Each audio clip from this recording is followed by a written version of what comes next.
Hey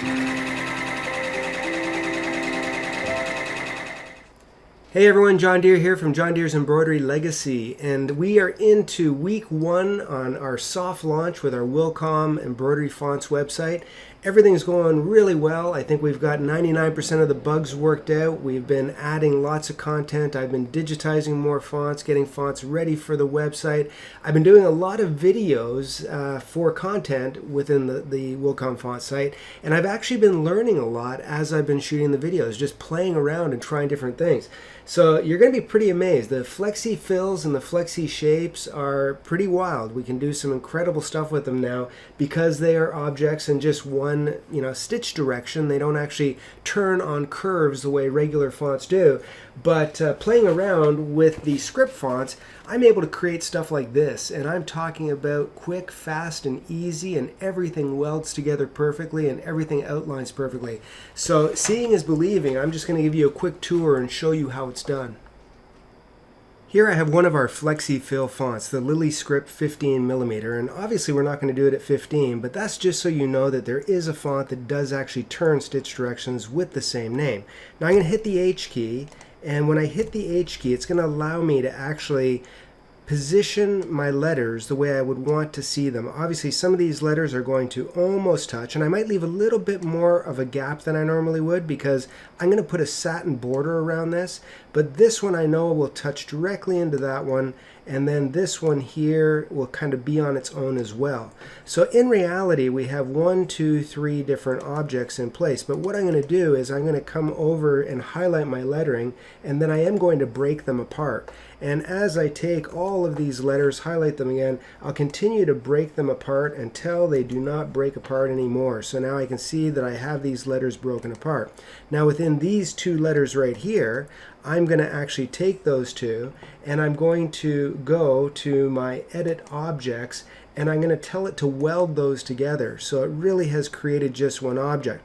Then I'm going to go to the A and the T, and I'm going to weld those ones together as well. So they just create one object. That way I have actually 3 objects instead of the individual letters, and it's going to seamlessly have it work together properly. So I'm going to grab all of those now, and I'm going to duplicate them, and then I'm going to change the color because I like to separate the colors as I'm going forward, and then I'm going to take those 3 objects and I'm going to duplicate those as well. And I'm just going to keep duplicating them and changing the colors on them so that maybe I'll have 3 or 4 sets. I'll do it one more time. I can always delete one of these colors if I want to, so it's not really an issue of having too many because they can easily go away after the fact. Now because these are ungrouped, now I can take this, and if I do want to do a mylar fill, I can very easily take this. I am actually in inches right now, so let's go back over to metric, grab those 3 objects again. I know that for mylar, my go-to rule is 1.2 travel on edge, and I want absolutely no underlay. So there is a perfect mylar type of stitch. So now if I do, I can see that one of them actually didn't transfer, so let's just go back here, get rid of the underlay on that one, and let's make this one 1.2 as well. So there, now I know I have them all selected properly. Now I'm going to grab this one, and let's just grab those 3 pieces, and let's go to our motifs, and let's take that motif and change it into something a little bit different.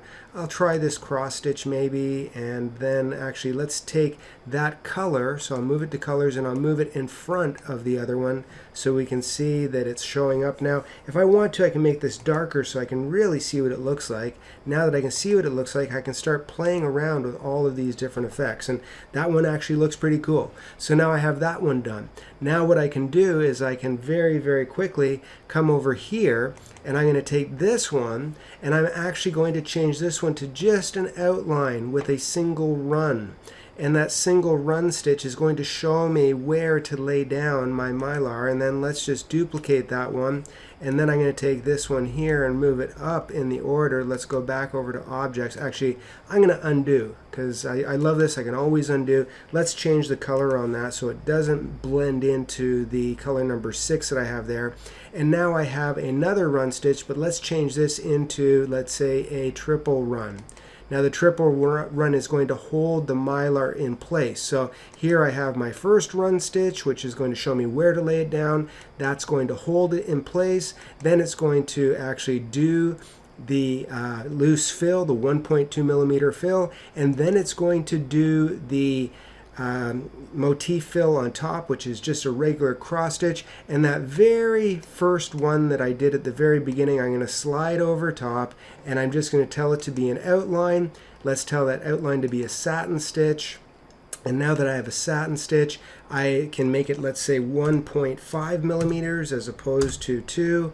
And there I have a perfectly spaced stitch going around the outside. We can change that color just a little bit so that we can see it a little bit better. Now we can see it. And that's how fast and easy it is to create something. If I look at the size of this, I'll go back to US, I'll go to the size. This actually is about 7.5 inches, and the stitch count is 16,115 stitches. It's set for terry cloth. So all of your regular things that you're accustomed to in the Hatch software still apply, but you're able to just do incredible stuff like this. And remember, when you do this, I can always come back in to my outlines and offsets. So if I want to go to my outlines and offsets, I'm going to go to create outlines, go to create outlines and offsets, and if I want to put a running stitch around this with a single run and do an offset of 3, turn it on a curve, I now have offsets going around this design just that easily. So this is incredible, and this is fun.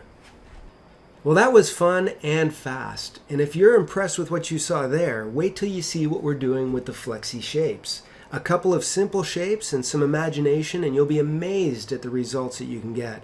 And I know you'll all agree with me, if you have the Wilcom, the Hatch, or the Janome software and you can utilize ESA fonts, there is nothing on this globe that comes close to what you can do with an ESA font compared to a stitch file or fonts in any other software. So we're really happy about our new website launch, and I do want to let you know that we still are in soft launch mode. Mid-January, we officially launched, and I have appreciated all the feedback that you guys have given us. It's been really helpful for identifying and solving some of the problems before we actually get out there. Again, we do have our soft launch code, which is launch special, and you will get a discount on any of our bundles until mid-January. Thanks for your support, and we'll see you next time. Hi, John Deere here, and thanks for watching. If you enjoyed this video, be sure to give it a like down below. To join the legacy now, hit the subscribe button and make sure you hit the bell to be notified every time we release a new video. It's no mystery, award-winning embroidery is our history.